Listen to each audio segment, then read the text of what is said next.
Hi guys, and welcome back to my channel. And if you haven't been here before, most of the time I do DIYs, cleaning, and all this other kind of things.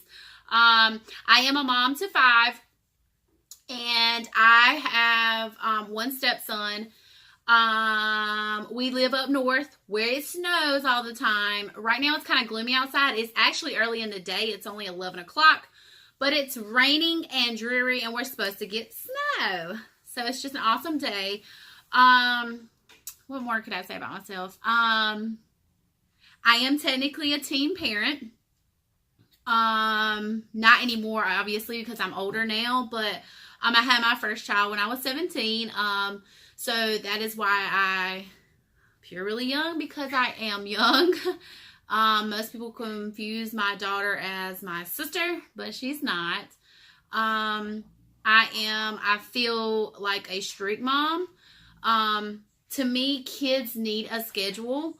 If they don't have a schedule, then it seems to kind of like throw them off a little bit. I'm not saying that's the wrong way, because nothing's the right way, but for me and my house, it just seems easier if I have a schedule, I guess, because they've been like that since they were born. So we go to bed at 8 o'clock. The 2 older girls who are a little bit older, have a bedtime of 8:15. I do give them 15 extra minutes. But my kids know that when we come home from school, we have homework and we have study time.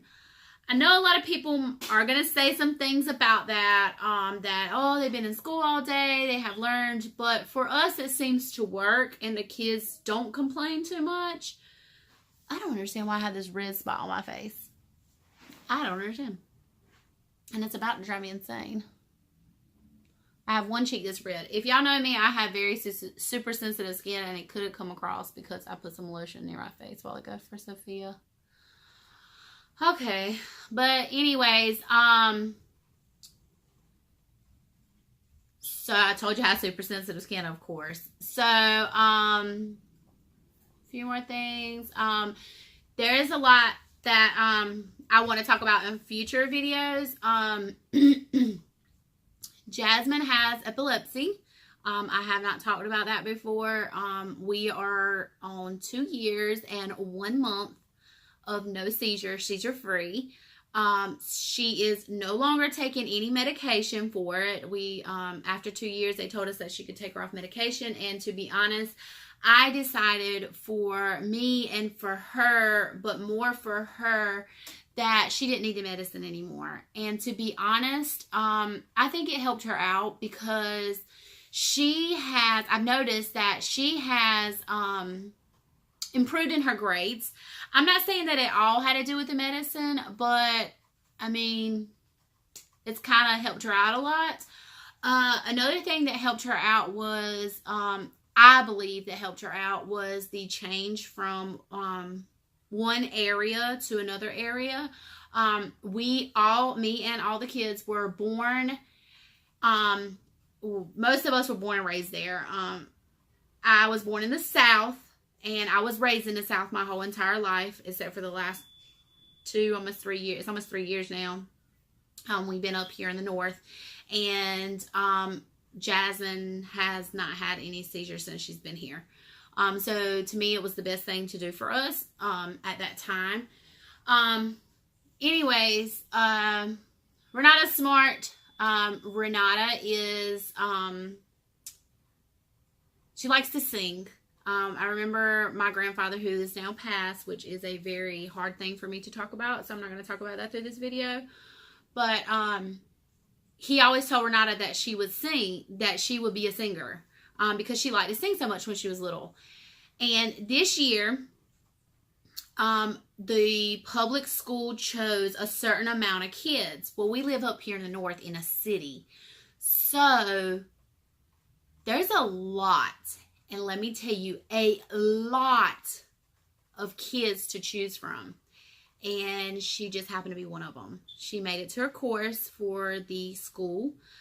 This is for the whole entire, I can't even think of the name for it right now. The whole entire county or whatever, or this school system or whatever. So she is going to be in chorus, and she starts in January. They start doing their practices, and I think it's in April they'll have their Jesus Christ, they'll have their show that they're gonna do. So I'm super excited for her. Mario is doing okay. It's kind of hard to talk about Mario because we're going through a process with him.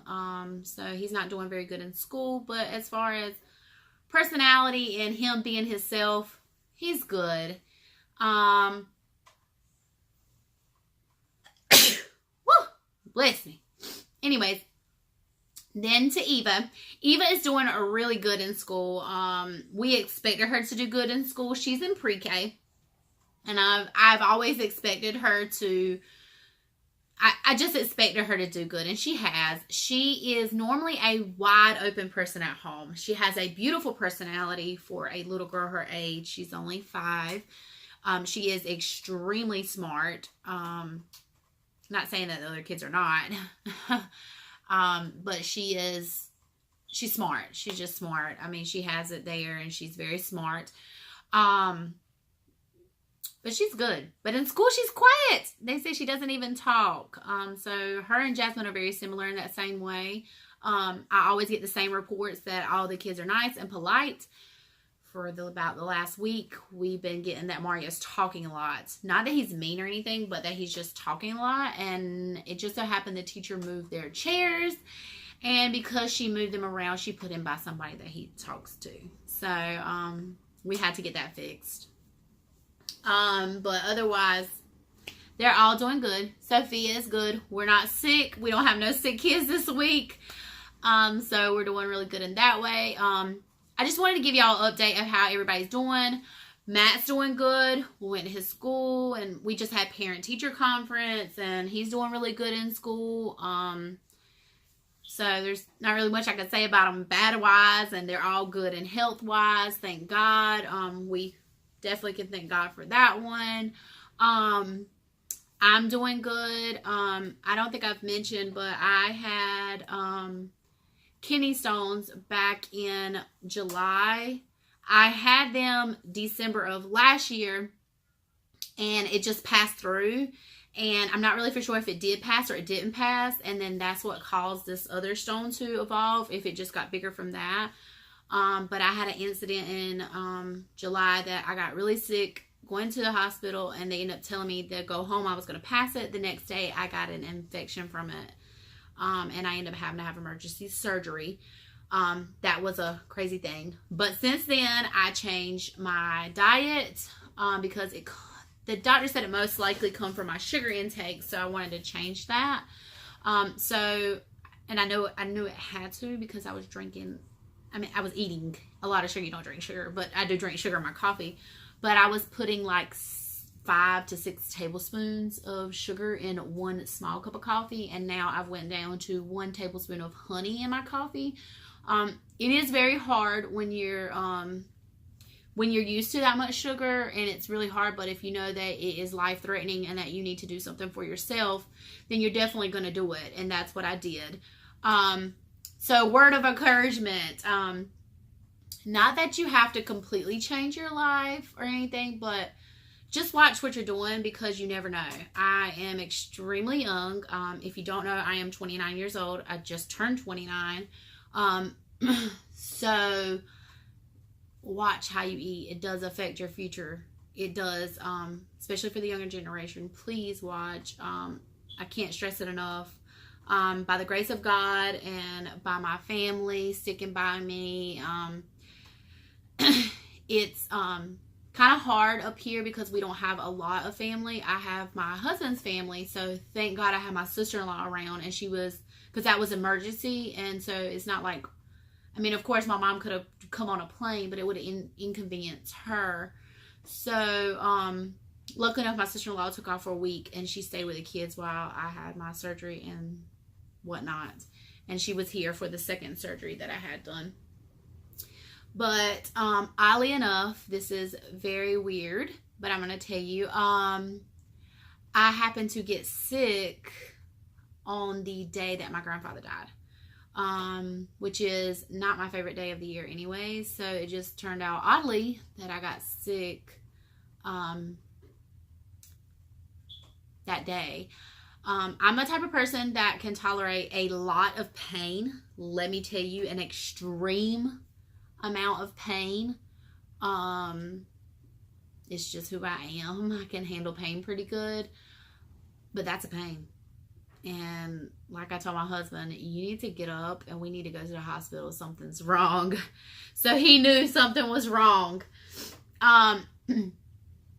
I can tell you this, I did learn something from that experience. So we come back home and I rest, and he stayed at home with me. Well, that Tuesday, that was on a Monday.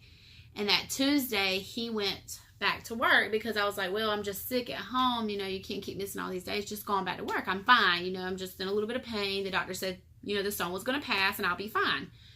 Well, of course, as the summertime, so I had all the kids home. Well, I ended up getting worse. And by 10 o'clock, I ended up having to call the hospital because he told me, he said, call the hospital and find out what was going on. And I was at the point to where I was about to make my blood toxic. I don't know the exact terminology for that, but I had, and I told you I wasn't going to tell you this, and here I am telling you everything. But anyways, it's better just to go on and get it out and tell you. What it was is the infection was starting to go into my bloodstream. By the time I got to the hospital, I was hot 1 minute and sweating like crazy, which is what I'm doing right now. And the next minute, my lips were chattering so bad. That's a scary feeling when you're at home with your kids by yourself, because Mario got scared and they didn't know what to do. So luckily enough, I have taught my kids to call 911 if anything ever happens. So please, even from a baby's age, teach them to call 911 if something's wrong. It is a very smart thing to teach your kids. Take a telephone, house phone, cell phone, whatever, and show them how to push 911 to call for an emergency. Even if they can't really talk good, they will, the 911, if they are doing like their job like they're supposed to, they will send somebody out to your house. Majority of the time, not every case is the same, but majority of the time they will send someone out to your house just to make sure that everything's okay, because you honestly never know. And it's a good thing to teach your kids from a young age that police officers are here to help you. They are here. I'm not saying everyone's perfect, but please teach your kids how to use 911. Please. They need to know that the police and the fire department are here to help you when they're needed, not to just call them. My kids know all about the police and the fire department and 911 and the emergency way to get out the house and blah, blah, blah, blah, blah. Because we have a fire station and a police station near our house. So I encourage that for your child. But anyways, I'm healthy now. Thank God. I'm back on a way. I have lost some weight. I'm not down to the exact weight that I want to be, but I've lost some weight from then. Bretta's good. He's a trip. He likes cooking, so that's what he does. And health-wise, he's good, I guess. I don't know. He won't go to the doctor, so we can't make him go. I did get him to go 2 years ago, thank God. But as far as we know, he's healthy and fine. So that's a little update on my family as of right now. So y'all take care. Y'all have a good day. And God bless all of y'all. I hope everyone has a Merry Christmas and a Happy New Year's. Bye, y'all.